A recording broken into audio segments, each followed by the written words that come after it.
뭔가 어디에 있어도 완전히 속하지 않는 느낌? 데오드란트가 없으면 냄새가 정말 심합니다. 혼혈이라고 해서 자연스럽게 되는 건 아니다.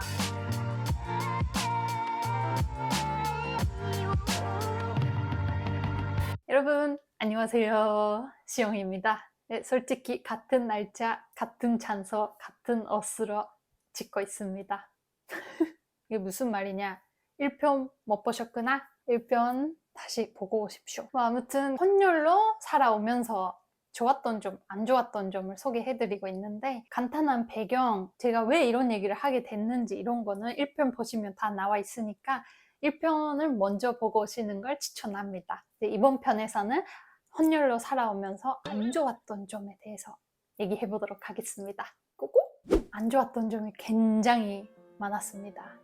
이제 저희 여동생이 말해줬던 게 진짜 95%가 안 좋았던 점이었어요. 그 정도 좀 불편한 점이 많아요, 혼혈이라는 게. 다들 혼혈이라고 하면 와 좋겠다, 와 이쁘겠다, 와 원호도 되겠다, 막 이렇게 진짜 좋게 말해 주시는 분들이 많긴 하는데, 단살자인 저희는 좀 싫습니다, 혼혈인 게. 싫다기보다 싫은 건 아니에요. 이게 조라서, 이게 조잖아요. 이거 싫어할 수는 없는데 좀 불편한 점은 많았습니다. 안 좋았던 점, 첫 번째, 제 정체성의 혼란이에요. 이게 아마 혼혈 분이랑 얘기하면 무조건 나오는 얘기일 거예요. 일본에서도 미국에서도 뭔가 어디에 있어도 완전히 속하지 않는 느낌? 여기도 내 나라가 아닌 것 같고 여기도 내 나라가 아닌 것 같고, 나는 어느 나라 사람이야? 이렇게 생각하게 되더라고요. 초등학교, 중학교를 제가 일본에서 나왔다 했잖아요. 근데 이름이 영어 이름이라서 학교에서 이제 친구들이 넌 외국인이냐, 어느 나라 사람이냐 막 이렇게 물어보는 거예요. 그래서 난 일본인이다, 혼혈이지만 일본인이다 막 이렇게 해도 다 이해하기도 어렵더라고요. 뭐 그 나이 때는 특히. 그래서 뭔가 여기가 내 나라 맞나? 막 이렇게 생각할 때가 좀 많았어요. 그리고 보이는 것 때문에 어디 밖에 나가서 뭐 그냥 음식을 시키려고 하거나 뭐 물건을 살 때 매번 이러는 건 아니지만 가끔, 아 맞아, 안과를 갔는데 눈이 아파서 그 안과 선생님이 계속 영어로 말 거는 거예요. 일본어 할 수 있는데 대답도 일본어로 하고 있는데 그런 일도 있고. 그리고 한 번 옛날에 어떤 사람이 나보고 넌 어느 나라 사람이냐 이러는 거예요. 그래서 나는 혼혈이다. 근데 혼혈이라고 말했더니 그러니까 어느 나라 사람이냐고 이러는 거예요. 그래서 난 일본 사람이고 미국 사람이다 라고 답했더니 뭐라고 한 줄 알아요? 그럼 내가 어느 나라 사람인지 정해줄게. 넌 일본인. 앞으로 일본인 해. 이렇게 말하는 거예요. 그래서 아니 당신이 왜 내가 어느 나라 사람인지 정해야 되는 거고, 나는 일본 사람이고 미국 사람인데 둘 다 맞는데 왜 하나만 골라야지? 근데 이게 그러니까 어느 나라에도 속하지 못한 느낌은 있는데 또 제 안에서는 저는 일본 사람이고 미국 사람인 거예요. 그래서 이런 것 때문에 진짜 계속 혼란스럽긴 해요. 제가 한국에 있는 이유도 그런 것도 있어요. 아예 외국인으로 사는 게 차라리 제 마음이 조금 편하더라고요. 일본에 있으면서도 그 이름 때문에 비자를 물어본 사람도 있고 좀 이것저것 사건이 있었습니다. 아무튼 첫 번째는 identity crisis라고 하죠. 그런 게 있습니다. 두 번째는 차별과 편견입니다. 아까 얘기랑 좀 비슷하긴 한데 가끔 부정적인 시선을 받긴 했죠. 이게 어떨 때 이러냐면, 나 같은 경우에는 초등학생 때 역사를 배우잖아요. 그러면 전쟁 얘기가 나오잖아요. 그러면 미국이랑 일본은 적이었던 적이 있잖아요. 그걸 보고 이제 초등학생들 진짜 아무 생각도 없이 말하는 것 같은데, 나보고 넌 미국인이니까 넌 적이다 이렇게 말하는 거예요. 근데 진짜 거기서 별 생각 없었을 거예요. 그렇게 배웠으니까 학교에서 뭐 미국을 싫어해라 이렇게 알려준 건 아니에요. 그렇게 알려준 건 아닌데 이제 그런 사실이 있었다는 거는 배우니까 너는 적이다 이렇게 말하는 게 아직까지 이렇게 기억나는 거 보니까 어렸을 때 저는 좀 많이 상처를 받았던 것 같아요.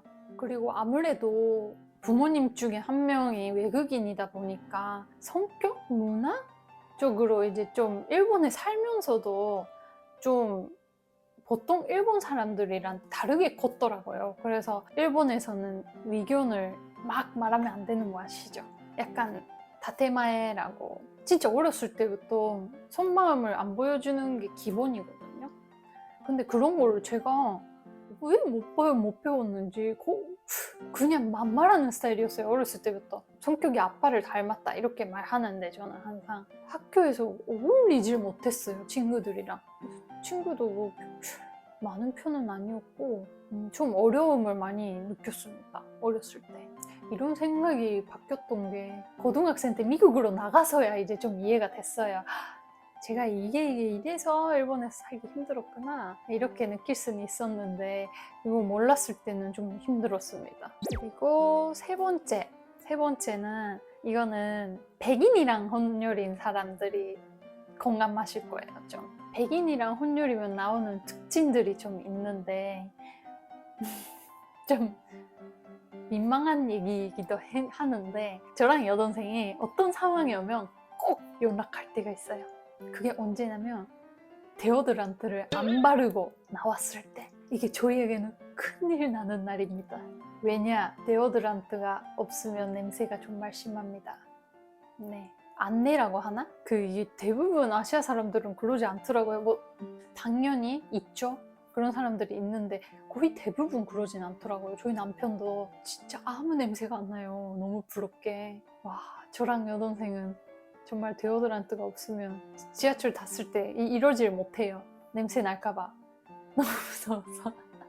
근데 데오드란트가 아시아 사람들이 그런 사람들이 별로 없기 때문에 잘 안 팔아요. 그래서 미국 갈 때마다 잔뜩 사옵니다. 그게 없으면 못 살아서. 근데 저는 솔직히 최근에 올리브영에 니디야께 들어왔더라고요. 그래서 지난번에 주말에 진주로 내려갔는데 제가 데오드란트 깜빡하고 온 거예요. 그래가지고 올영 가서 그거 사서 쏘봤는데 효과도 있고 어휴 다행이다 했던 기억이 나네요. 이제 앞으로는 깜빡하고 와도 이제 솔루션은 있다. 그리고 그거랑 비슷한 문제 차이가 하나 더 있는데 기지가 왜? 기지가 저는 촉촉합니다. 여러분은 아마 많은 사람들이 좀 건조한 게 나오지 않으세요? 촉촉하지 않는 게 나오지 않으세요? 귀에? 저는 진짜 얼마 전까지만 해도 몇 년 전 언제부터였지? 그냥 진짜 오랫동안 이게 정상인 줄 알았습니다. 면봉으로 청소하면 그냥 면봉에 잘 묻고 좀 뭐 진짜 더러운 얘기는 좀 냄새도 나고 그런 게 정상인 줄 알았는데 알고 보니까 제 주변 사람들이 다 그러지 않았나 보네요. 그래서 저도 어렸을 때부터 좀 신기한 게 있었어요. 일본에 기지를 떼는 이런 게 집에 하나 있었거든요. 아니 도대체 이거를 가족이랑 공유해요. 이거 하나를. 제 기지를 생각하면 너무 더러운 거예요. 이 촉촉한 무도랑 이렇게 묻는 거를 갖다가 어떻게 공유해서 청소하냐 이렇게 생각했는데 그걸 근데 왜 안 물어봤을까요? 어렸을 때 그냥 더럽다만 생각하고 면봉으로 청소만 하긴 했는데 알고 보니까 기지가 달랐어요. 그리고 이거 네 번째, 일본에선 보통 고등학교 들어가면 알바를 시작해요. 저도 아이돌 엄청 좋아했었거든요. 아이돌 덕후였기 때문에 고등학교 들어가자마자 돈이 필요해서 알바를 찾고 있었는데 하필 제가 일본 음식점에서 서빙 알바를 하려고 이력서도 보내고 면접 보고 왔어요. 근데 보통 집이 가깝고 알바생이 필요한 가게에서 면접까지 왔는데 떨어뜨린 일은 별로 없거든요. 근데 그때 제가 떨어졌어요. 뭐가 잘못한 거지? 생각을 했는데 잘 모르는 거예요. 근데 나중에 여동생이 고등학생이 됐을 때 여동생도 알바를 계속 떨어져요. 알고 보니까 저희 이름이랑 생긴 게 그냥 외국인이라서 저보다 여동생이 심했던 이유가 여동생이 조금 더 아버지를 닮아가지고 더 미국인 같거든요. 그래서 그런 것 때문에 알바를 못했었던 거예요. 전 나중에 찾았어요. 그냥 할 수 있는데 찾긴 했는데 그런 이유 때문에 떨어졌구나 하면서 좀 웃겼던 적이 있어요. 근데 이거는 저희가 아까 말했다시피 이름이 영어라서 원래 미국에서 살 예정이었기 때문에 이름이 손부터 이름까지 다 영어거든요. 그것 때문에 더 그런 걸 수도 있어서 이름만 다르면 조금 인생이 다르지 않았을까 이렇게 생각할 때도 있습니다. 그리고 동생이 말한 게 좀 많았는데 동생은 그 생긴 게 또 그런 것 때문에 그런지 미국인이라서 뽀뽀해도 될 줄 알았어 막 이런 얘기도 듣는데요. 그렇게 좀 이상한 일을 당할 때가 조금 많은 것 같아요. 그리고 뭐 혼혈이다? 그럼 이쁘겠다 이런 거? 혼혈이면 이쁜 거 아니지. 그리고 하나 중요한 게 있어요. 혼혈이면 영어 할 수 있겠네? 이거 혼혈이야? 그럼 영어 할 수 있겠네?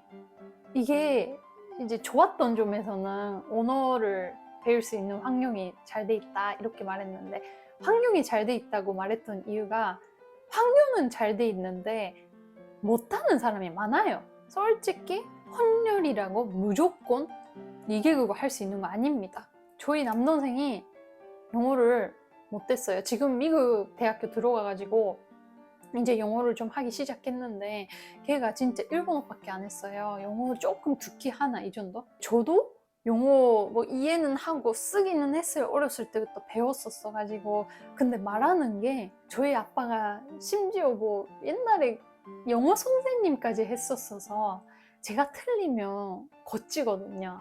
근데 어렸을 때 있죠. 누가 고치면 너무 창피한 거예요. 부끄럽고 막. 내가 너무 못하는 것 같고. 그래서 점점 말을 안 하게 됐어요.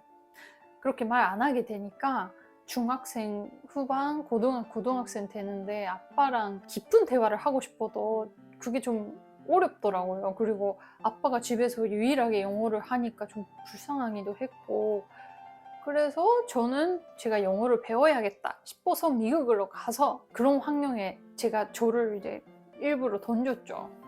그러고 영어를 배우고 와서 대학교에서도 다 영어로 하니까 영어 할 수 있게 됐는데, 이런 노력은 필요하다. 혼혈이라고 해서 자연스럽게 되는 건 아니다.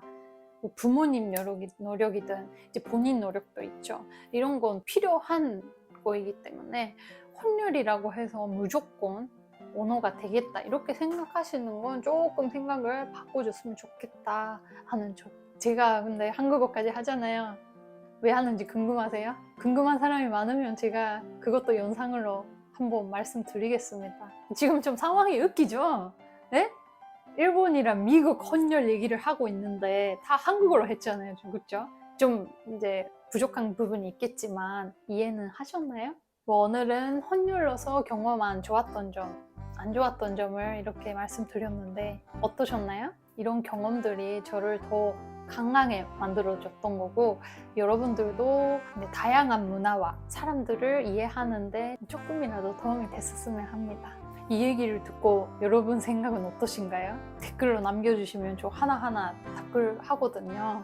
그래서 여러분들이 이 얘기 듣고 뭐 어떻게 느끼셨는지 궁금해서 댓글 남겨주시면 감사하겠습니다. 앞으로도 이렇게 앉아서 제 경험이나 이것저것 이렇게 얘기를 하려고 하니 구독과 좋아요 잊지 마시고요. 앞으로도 이쁘게 많이 봐줬으면 좋겠습니다. 오늘도 시청해주셔서 감사합니다. 안녕.